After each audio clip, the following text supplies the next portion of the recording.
அதிபர் தேர்தலில் அனுரகுமார திசாநாயக்க முன்னிலை. இதுவரை 51% வாக்குகளை பெற்றிருப்பதால் அதிபராக வாய்ப்பு.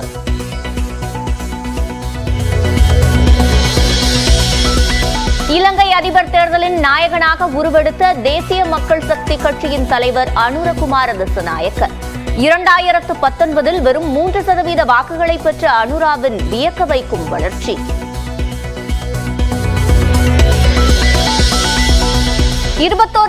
வாக்குகளை பெற்று எதிர்க்கட்சித் தலைவர் சஜித் பிரேமதாச 2வது இடம். 19% வாக்குகளுடன் தற்போதைய அதிபர் ரணில் விக்ரமசிங்க 3வது இடம்.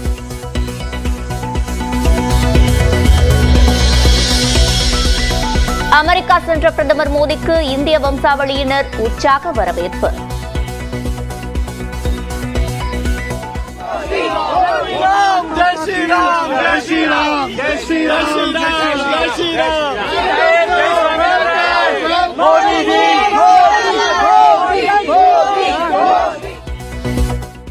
பிரதமர் மோடியை ஆரத் தழுவி வரவேற்ற அதிபர் ஜோ பைடன்.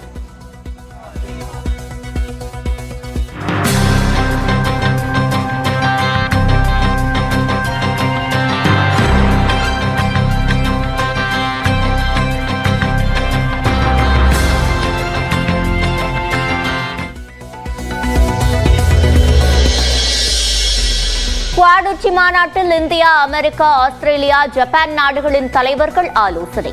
அடுத்த ஆண்டு இந்தியாவில் குவாட் உச்சி மாநாடு நடைபெறும் என பிரதமர் மோடி அறிவிப்பு. मैं एक बार फिर राष्ट्रपति बाइडेन और सभी साथियों का अभिवादन करता हूं. 2025 में क्वाड लीडर्स समिट का आयोजन भारत में करने में हमें खुशी होगी. சீக்கியர்கள் குறித்த பேச்சை திரித்து பாஜகவினர் தன்னை மௌனமாக்க முயற்சிப்பதாக ராகுல் காந்தி விமர்சனம். ஒருபோதும் தன் குரலை அடக்க முடியாது எனவும் ஆவேசம்.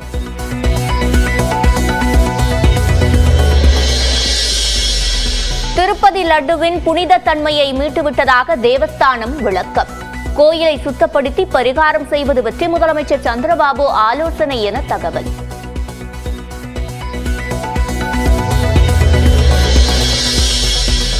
அதிமுகவில் இருந்து நீக்கப்பட்டவர்களை ஒருபோதும் சேர்க்க மாட்டோம் என எடப்பாடி பழனிசாமி திட்டவட்டம்.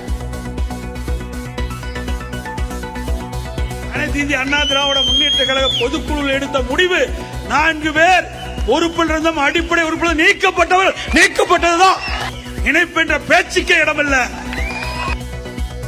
திமுக கூட்டணி புகைகிறது, விரைவில் பற்றி எரியும் எனவும் பேச்சு.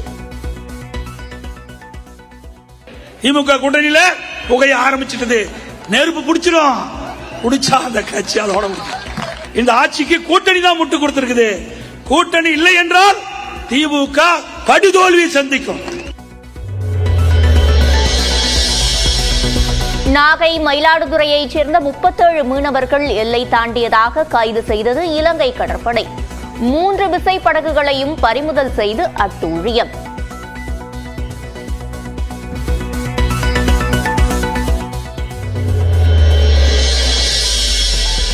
சென்னை உயர்நீதிமன்ற தலைமை நீதிபதியாக KR ஸ்ரீராம் நியமனம். குடியரசுத் தலைவர் திரௌபதி முர்மு உத்தரவு.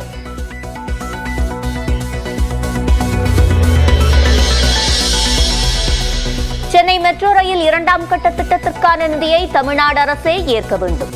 மாநில திட்டமாக மாற்ற முடிவு செய்ததை சுட்டிக்காட்டி மத்திய நிதி அமைச்சர் நிர்மலா சீதாராமன் விளக்கம்.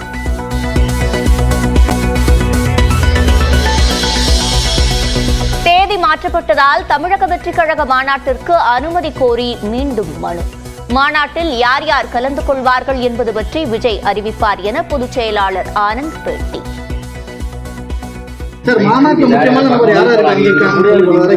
அதுதான் நான் எதுவாக எங்கள் தலைவர் தளபதி அவர்கள் அறிவிப்பார். அதுபடி யார் இதை மாதிரி கலந்துக்கிறாங்க போகிறாங்கன்றதெல்லாம் உங்களுக்கு எல்லா விதத்துலையும் உங்களுக்கு எல்லாத்தையும் நாங்கள் உங்களுக்கு முறையாக நாங்கள் அறிக்கை கொடுக்குறோன்னு. ஒரே நாடு ஒரே தேர்தல் முறை ஆபத்தானது என மக்கள் நீதி மய்யம் தலைவர் கமல்ஹாசன் பேச்சு. தமிழன் நாட்டின் பிரதமராக வேண்டும் என விருப்பம். ஆனால் ஒரு தமிழன் பிரைம் மினிஸ்டர் ஆக முடியுமா? அதற்கு இந்த நாட்டை தயார்படுத்த வேண்டும்.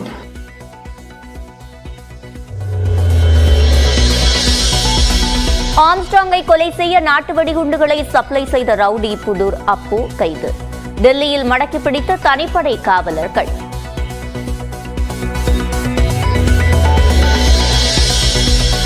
பெங்களூருவில் கணவனை பிரிந்து தனியாக வசித்த இளம்பெண் கொடூர கொலை.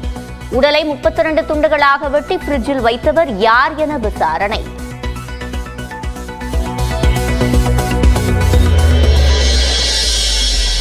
ஆம் ஆத்மி கட்சி சார்பில் டெல்லி முதலமைச்சரானார் அதிஷி. अथवा प्रत्यक्ष मैं आतिशी ईश्वर की शपथ लेती हूं ऐसा करना अपेक्षित हो अथवा प्रत्यक्ष रूप से संसूचित या प्रकट नहीं करूंगी.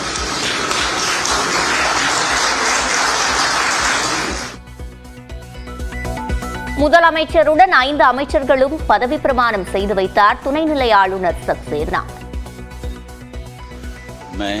मैं सौरभ भारद्वाज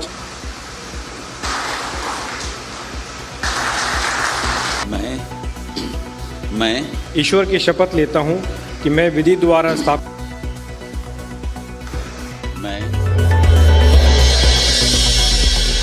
சொந்த வாழ்க்கையில் தலையிடாதீர்கள். மனைவியிடமிருந்து விவாகரத்து கேட்டு வழக்கு தொடர்ந்துள்ளது குறித்து நடிகர் ஜெயம் ரவி பேட்டி.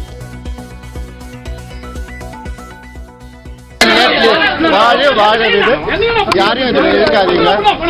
அது ஏதோ பேர்லாம் சொல்லி ஏதோ பண்றாங்க, பண்ணாதீங்க. பர்சனல் லைஃப் இருக்க விடுங்க. சென்னை டெஸ்ட் போட்டியில் வெற்றியை நோக்கி நகரும் இந்திய அணி. 515 ரன்கள் இலக்கை நோக்கி விளையாடும் வங்கதேசம் 158 ரன்களுக்கு 4 விக்கெட்டுகளை இழந்து தத்தளிப்பு.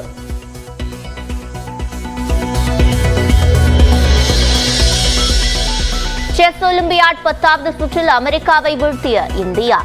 தங்கப்பதக்கத்திற்கான ரேஸில் தொடர்ந்து முதலிடம்.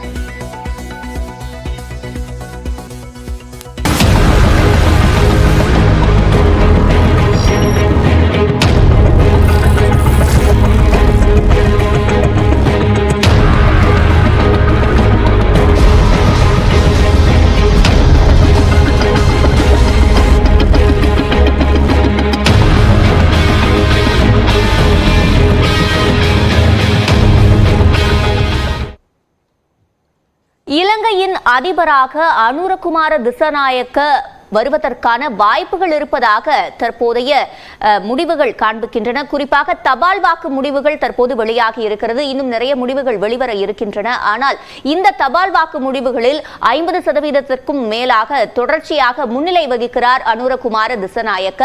இது ஒரு வரலாறு படைக்கும் அம்சமாக மாறுவதற்கான வாய்ப்புகள் உள்ளது. அது மட்டுமல்லாமல் இந்த முறை மும்முனை போட்டி நிலவும் நிலையில் வாக்குகள் பிரியும் என்று எதிர்பார்க்கப்பட்ட சூழலில் தொடக்க முடிவுகள் பொறுத்தவரையில் முன்னிலையில் அனுரகுமார திசாநாயக்க தான் இருக்கிறார். இந்நிலையில் தற்போது நம்முடைய நியூஸ் 18 தமிழ்நாட்டின் ஆசிரியர் கார்த்திகை செல்வன் இணைந்திருக்கிறார். சார், இந்த முடிவுகளை பொறுத்த வரைக்கும் மும்முனை போட்டி இருக்கும் தான் சொல்லப்பட்டுச்சு. ஆனா எதிர்பார்த்ததை விட முன்னாடியே கணிப்புகள் இருந்தது அனுராவுக்கு நிறைய ஆதரவுகள் இருக்கும்னு. ஆனா இந்த முறை 3% இருந்து அவர் 50% தாண்டுவார் அப்படின்றதுதான் தொடக்க நிலையாக இருக்கிறது. தொடர்ச்சியா நம்ம நியூஸ் 18ல நீங்களும் இலங்கை கள நிறுவனங்களை வழங்கிட்டே இருக்கீங்க. எதிர்பார்க்கப்பட்ட அளவு இல்லைனாலும் அதை கூடுதலாகவே இருக்கு. 10 மடங்கு வாக்குகளை பெறுவார். கடந்த முறை 3.16% வாக்குகள் இருந்த அனுராவுடைய வாக்குகள் இன்னும் ஒரு 10 மடங்கு கூடும், 30%க்கு மேல வரும், மும்முனை போட்டி இருக்குன்னு எதிர்பார்த்தோம். ஆனால் அதை கடந்து 52.67% வாக்குகள் இன்னைக்கு இப்போ இருக்கக்கூடிய சூழல்ல தொடக்க நிலை தான். கிட்டத்தட்ட 6 லட்சம் வாக்குகளை அவர் பெற்றிருக்காரு. ஒட்டுமொத்தமா 50 லட்சம் வாக்குகளை பெறும்போது அவர் அதிபராக வெற்றி பெற முடியும். எதிர்க்கட்சி தலைவர் சஜித் பிரேமதாசா 21.79. இந்த 2ல இப்போதைய அதிபர் இல்லை, ரணில் விக்ரமசிங்கே இந்த ரேஸ்லேயே இல்லை, 3வது இடத்துக்கு தள்ளப்பட்டிருக்கிறார். இலங்கை வரலாற்றில் இதான் முதல் முறை ஒரு அதிபராக இருக்கக்கூடியவர் 3வது இடத்துக்கு தள்ளப்படுறதும் 5 ஆண்டுகளில் இப்படி ஒரு மிகப்பெரிய அளவுக்கான ஒரு மாற்றத்தை, ஒரு லேண்ட்ஸ்லைட் விக்டரின்னு சொல்லலாம், அந்த அளவுக்கானது.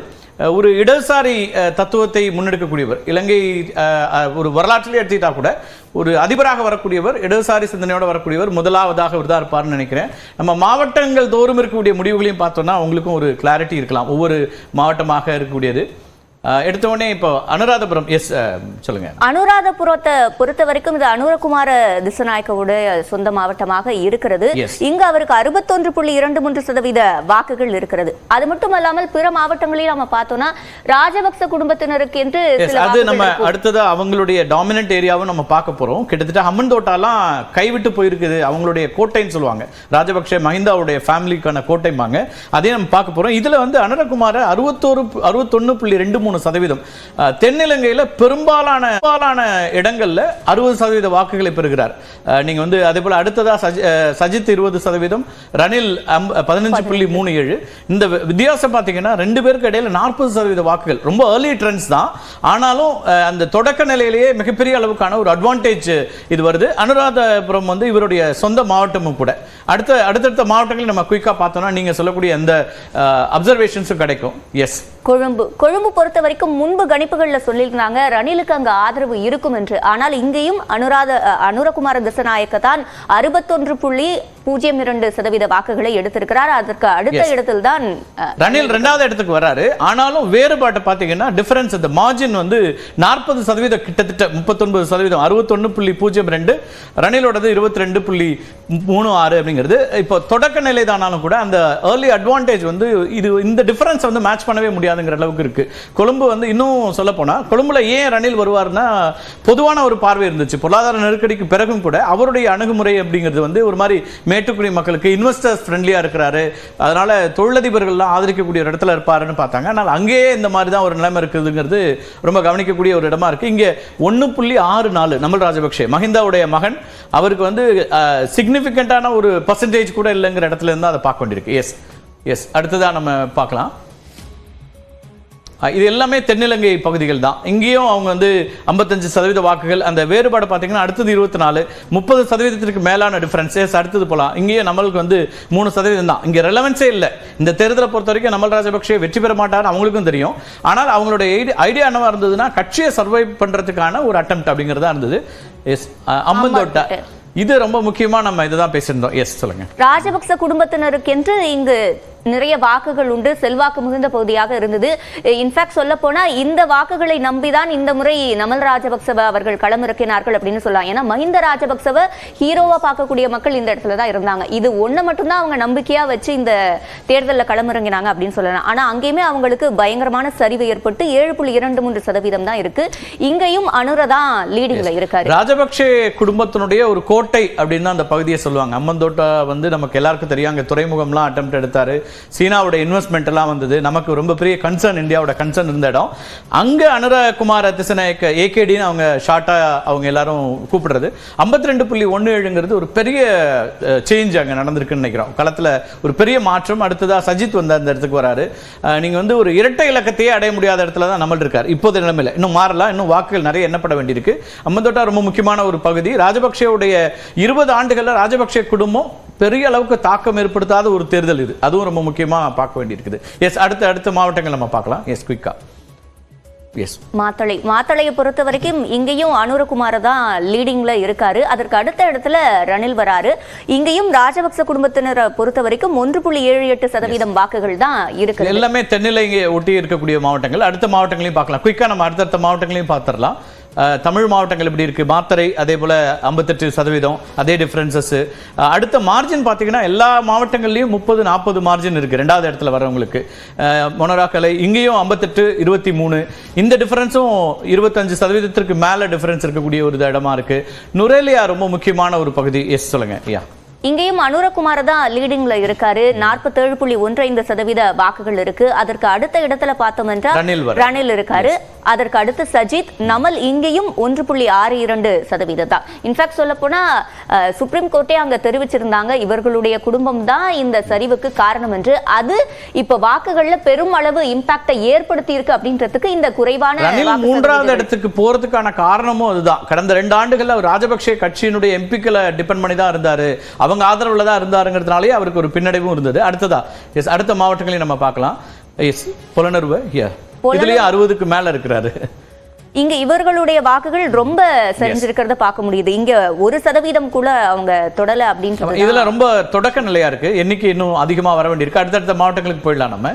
ரத்னபுரி அதே போல சேம் 60%. இந்த தென்னிலங்கை அல்லது அந்த பகுதிகளில் சிங்களர்கள் அதிகமாக இருக்கிற எல்லா பகுதிகளிலுமே அனுர வந்து ஒரு 60% ஆவரேஜாக எடுக்கக்கூடியதை பார்க்குறோம். அடுத்து வரக்கூடியவர்களுக்கும் அவருக்குமான இடைவெளி 40% வரைக்கும் இருக்குது. அதை ஃபில்அப் பண்ண முடியாது.